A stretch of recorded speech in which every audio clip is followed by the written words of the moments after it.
Okay. Hi, and good morning. Welcome to the Marine Society Coming Ashore Programme podcast, where today I'm talking to Kunal. Just to introduce myself, my name's Karen Waltham. I'm a consultant HR director supporting the Maritime Society with the Coming Ashore programme and the mentoring programme. I've been in maritime for probably 18 years. Some people know me, some people don't. Currently working with the British government as well in terms of HR expertise. So, Kunal, good morning, and thank you so much for your time today. Did you just want to introduce yourself a little bit, please? Thank you, Karen. Thank you so much for this warm introduction and giving me this opportunity. Marine Society, thank you so much. And indeed, it's my pleasure to be a mentor with you, excellent guys. So I'm Captain Kunal Narayan Uniyal, and I belong to a beautiful city of Dehradun in India. It's in north of India. And I started my career in 2002, and I joined an academy. Then I joined the ship. And it's been like 16 years I was sailing, and I got my command in 2014. And it was during that time that I was giving it a hard thought that now what next? Because I've already reached the pinnacle of my career. I became a captain, and that was the time this thought started creeping into my mind that what's next.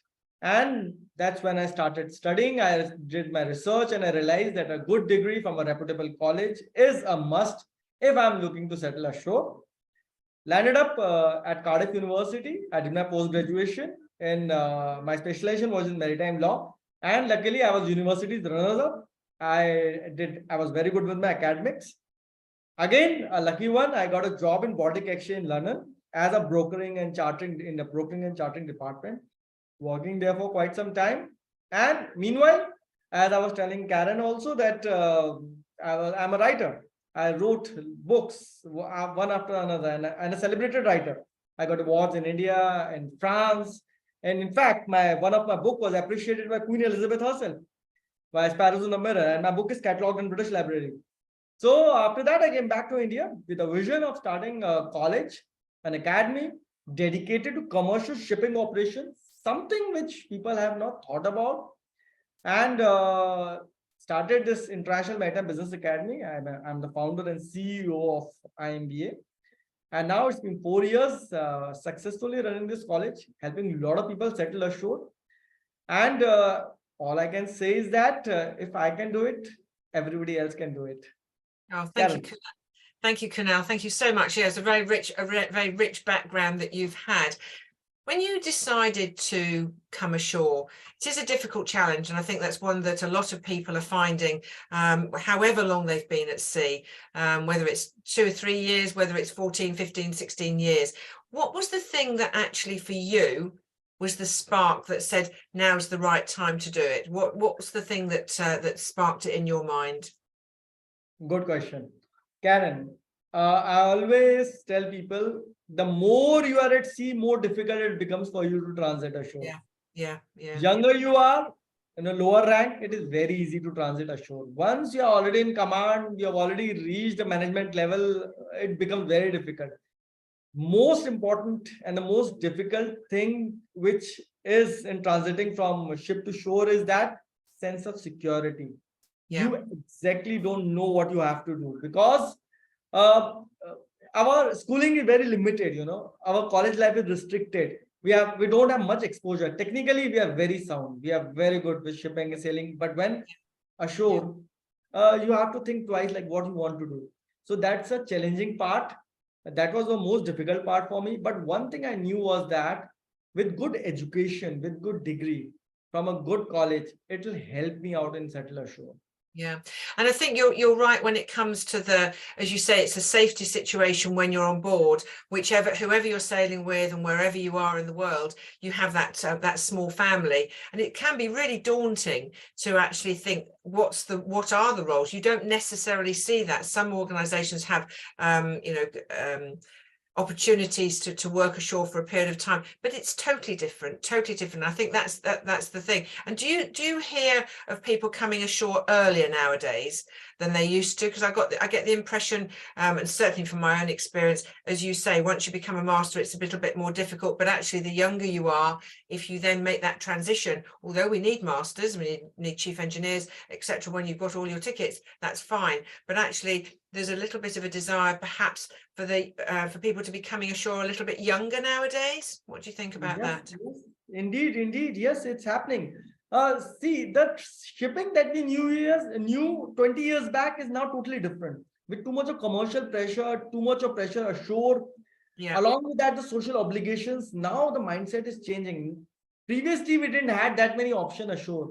But now, over the period of time, we are seeing a lot of options generating for young generation ashore. So now it's giving them a good opportunity. In fact, I've got a lot of third officers and second officers who are pursuing this program with us, who actually come up to us and say, "Sir, we really want to transit ashore because we know that over a period of time, if we are settled and if we are stable and stagnant in what we are doing, it will be very difficult for us." Yeah. Family, especially. My biggest motivation was my daughter. When she was born, she was just 3 months old, and I decided now I have to quit sailing because I didn't wanted her to look up to me and say, "My father is coming back after 6 to 7 months." That was the biggest motivation for me. And as you say, security from a family point of view, whatever your situation is, then those are the triggers in people's mind. Although you made that decision yourself, in terms of the company you were working for or those around, did you have any specific help at the time from a company point of view, or was it just self-driven that you had to move ashore? Was it what was the choice there, or the options? Okay. Well, I'm a Uniman cadet. I have sailed with one company throughout. I was with Uniman. I started my career with Uniman. And when I was looking for transiting, I was doing a lot of research. I approached my company because I needed a lot of letters from them because there was a gap in my studies. And honestly speaking, they were very helping. In fact, I got signed off in just 3 months because I was enrolled for Cardiff University. I had to start my program, although my contract was for 5 months. They were more than happy signing me off on time. So I got a lot of help from them. However, they also didn't had much of an idea about commercial shipping. Technical, yes, they knew superintendent, they knew marine superintendent, they knew any kind of work on ship. But commercial shipping, brokering, chartering, nobody had much of an idea. It was a lot of research, and it was like 2 to 3 years I was doing a research on that. I think that's the issue, that a lot of people perhaps are feeling and don't realize that everyone else is going through it themselves, in that there isn't necessarily the support there. We wish there was, but actually, because you're doing such an amazing technical role on board, they don't want to lose you from that technical role, but actually it can be self-driven, and fewer companies or the less number of companies are actually helping. So again, for those people who are listening to this, then the fact that it's a comfort that it is going to be hard, but actually lots of other people have been there before you, and this is where we can offer the help. So when it came to actually thinking about being a mentor, what do you hope you can offer as being a mentor? Okay, first thing, the help which I couldn't get, somebody couldn't guide me. I never wanted somebody else to fall into that territory.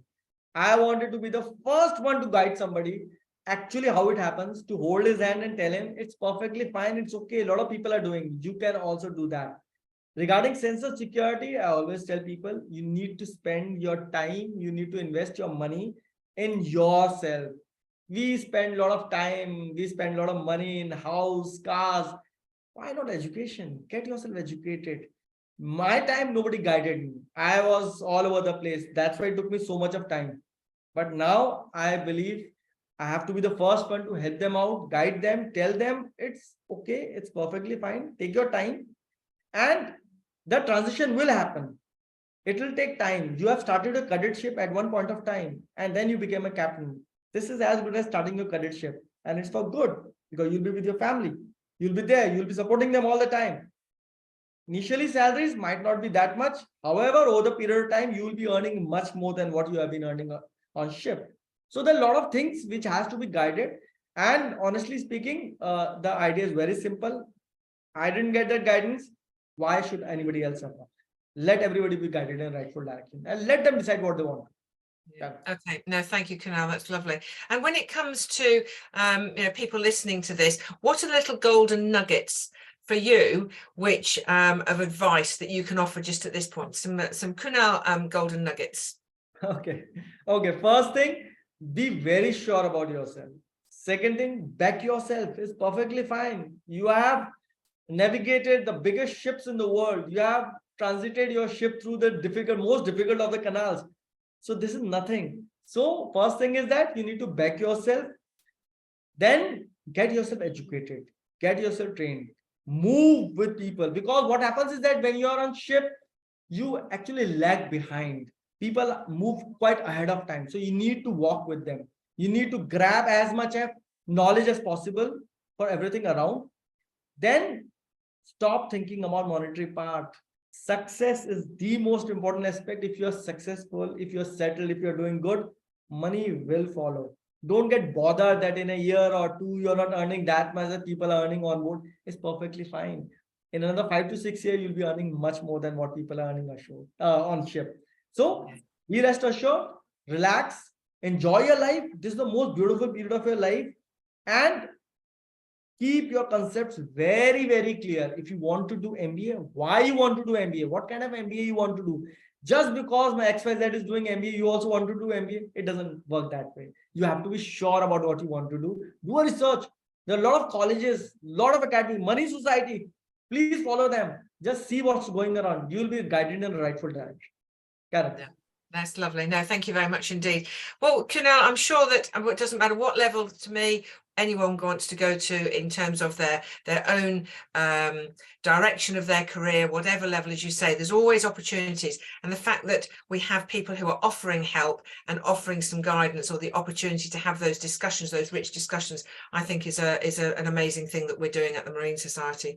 So, Kunal, thank you very much indeed for talking with me today. I've really enjoyed our conversation, and I hope others will be inspired and encouraged, either as a mentee or potentially as a mentor, if they have a story to tell themselves. So again, Kunal, thank you very much indeed, and have a lovely day. Thank you. Thank you, Karen. Thank you so much.